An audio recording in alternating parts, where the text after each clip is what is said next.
vibrations, I can hear you loud. The story circles, it comes back around. We chant a call and watch them all go through.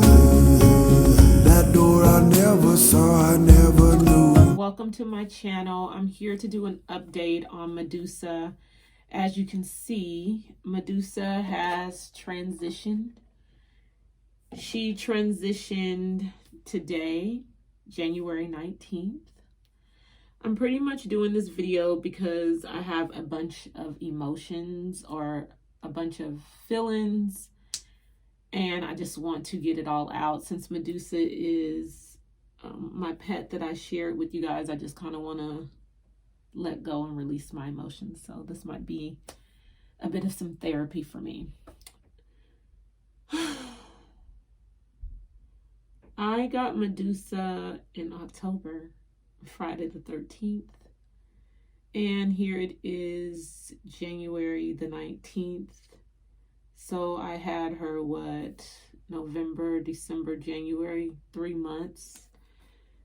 I am having some gentle dialogue with myself because one of the first thoughts that popped in my head is what did I do wrong?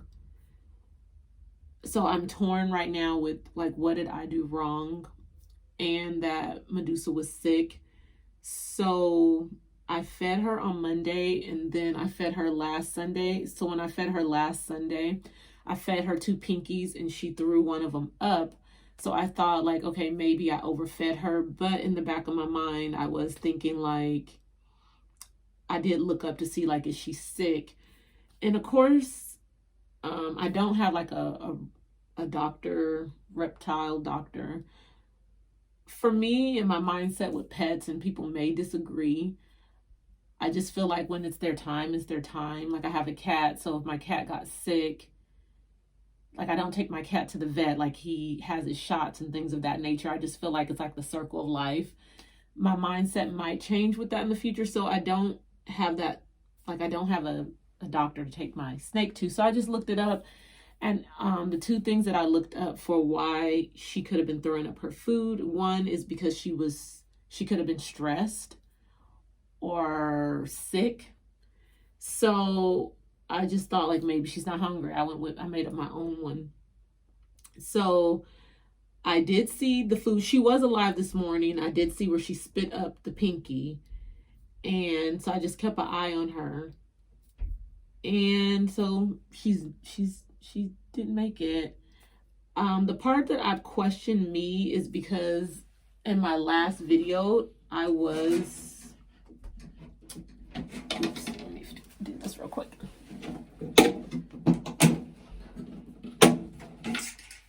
In my last video, I had put paper on one side of this and then aluminum foil on another side of this and completely closed it out so she didn't get an outside light. I have been doing that for a while. My only thing that I question about me doing that is it felt kind of moist in here.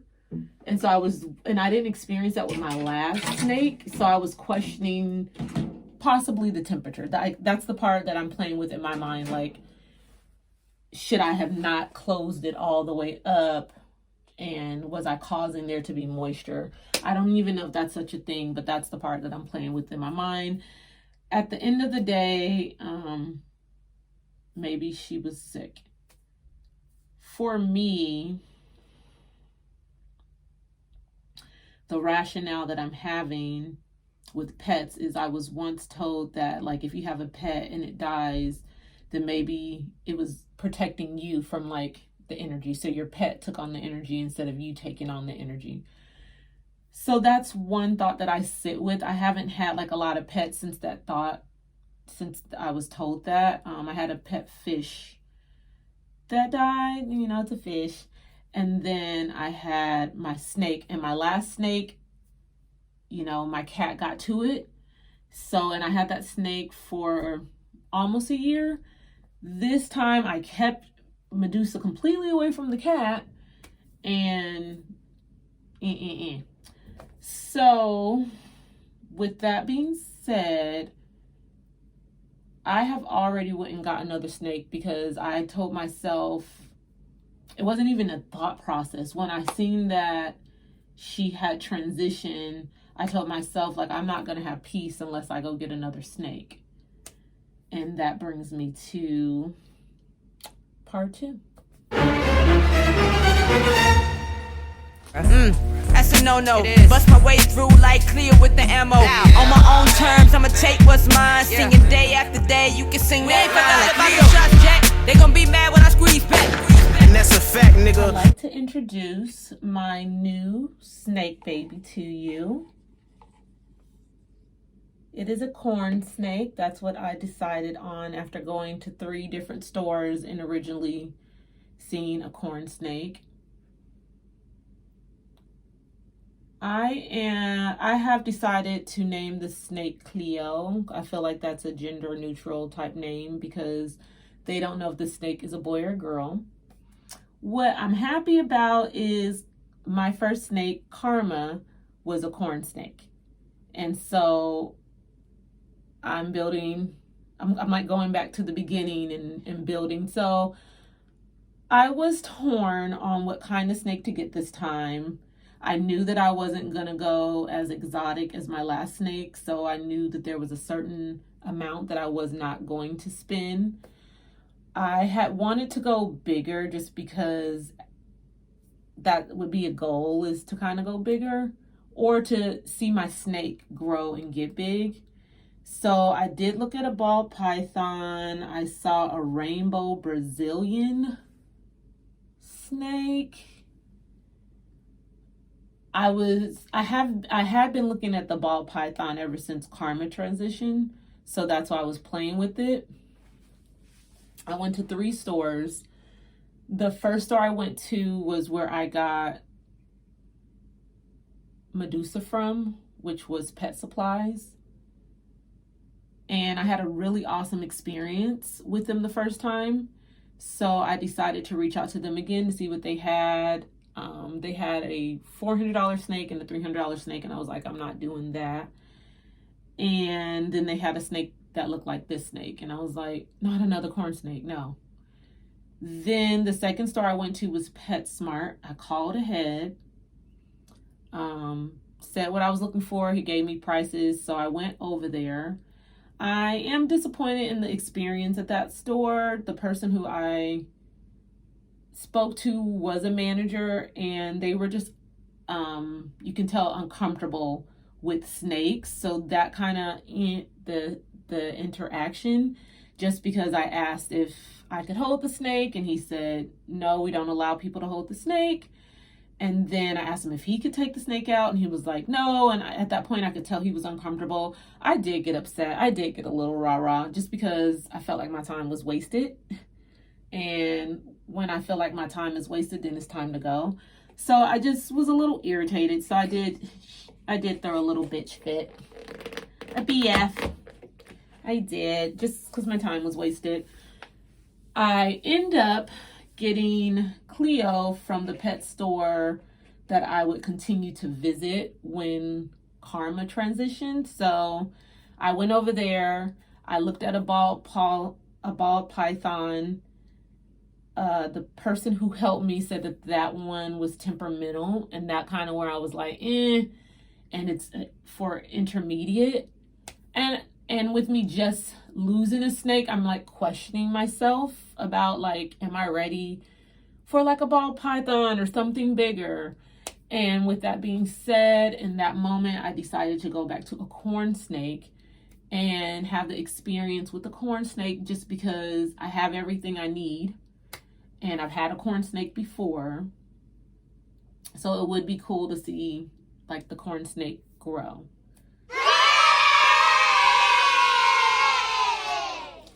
So I just wanted to share Cleo's paperwork with you all. I received the paperwork from the store, and they got her on November 14th. So that's pretty cool. That's pretty awesome. November is a very significant month for me.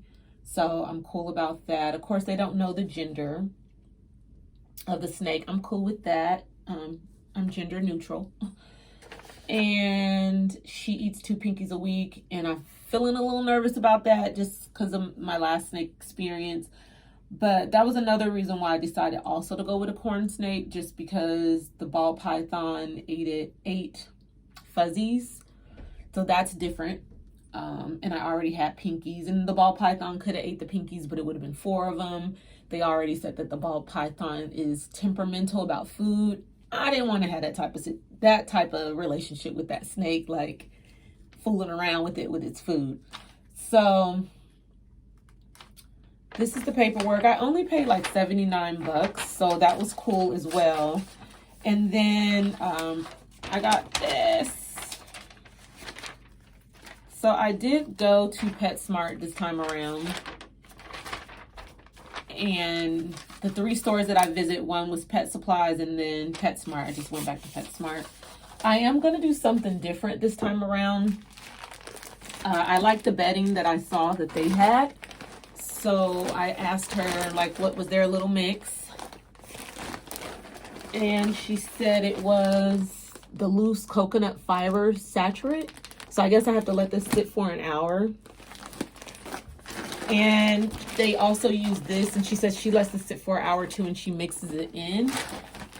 When she told me about this kind of made me realize that maybe I didn't do anything necessarily wrong with my last snake, because I was concerned about like moisture inside of here, and they created a moisture for their snakes. Like they spray down their stuff like every day. So with that being said, I think I did the best I could do, and that my snake was probably sick, and that's what I'm gonna go with. So that's pretty much my spiel. I am going to let Cleo stay in here for the night, is what I'm thinking about. Is more than likely what is going to happen for the night inside of there. And once I get me some rest this weekend, I'm going to clean this out and prepare the space for Cleo. For Karma, I am going to do a transition ceremonial. So I'll probably play one of my Kundalini songs, A Call. It's a song for like souls transitioning. And so I'm probably going to do that. I already kind of know where I'm going to bury Medusa at. So I'm going to do I'm going to do a call, bury Medusa, and this is a transitional space. So I'm going to close out one space and start a new space, and it's like a bridge or a doorway. But thank you for just giving me this space, being my therapy right now as I transition. I did not think I was going to have emotions, but I do. I really wanted to see Medusa get bigger and grow, but that was not the case. Look how pretty she is. She was just so perfect. She was so perfect. I was curious about how big she was going to get, but we are going back to a corn snake. So, thank you. If you haven't already, please click like, subscribe.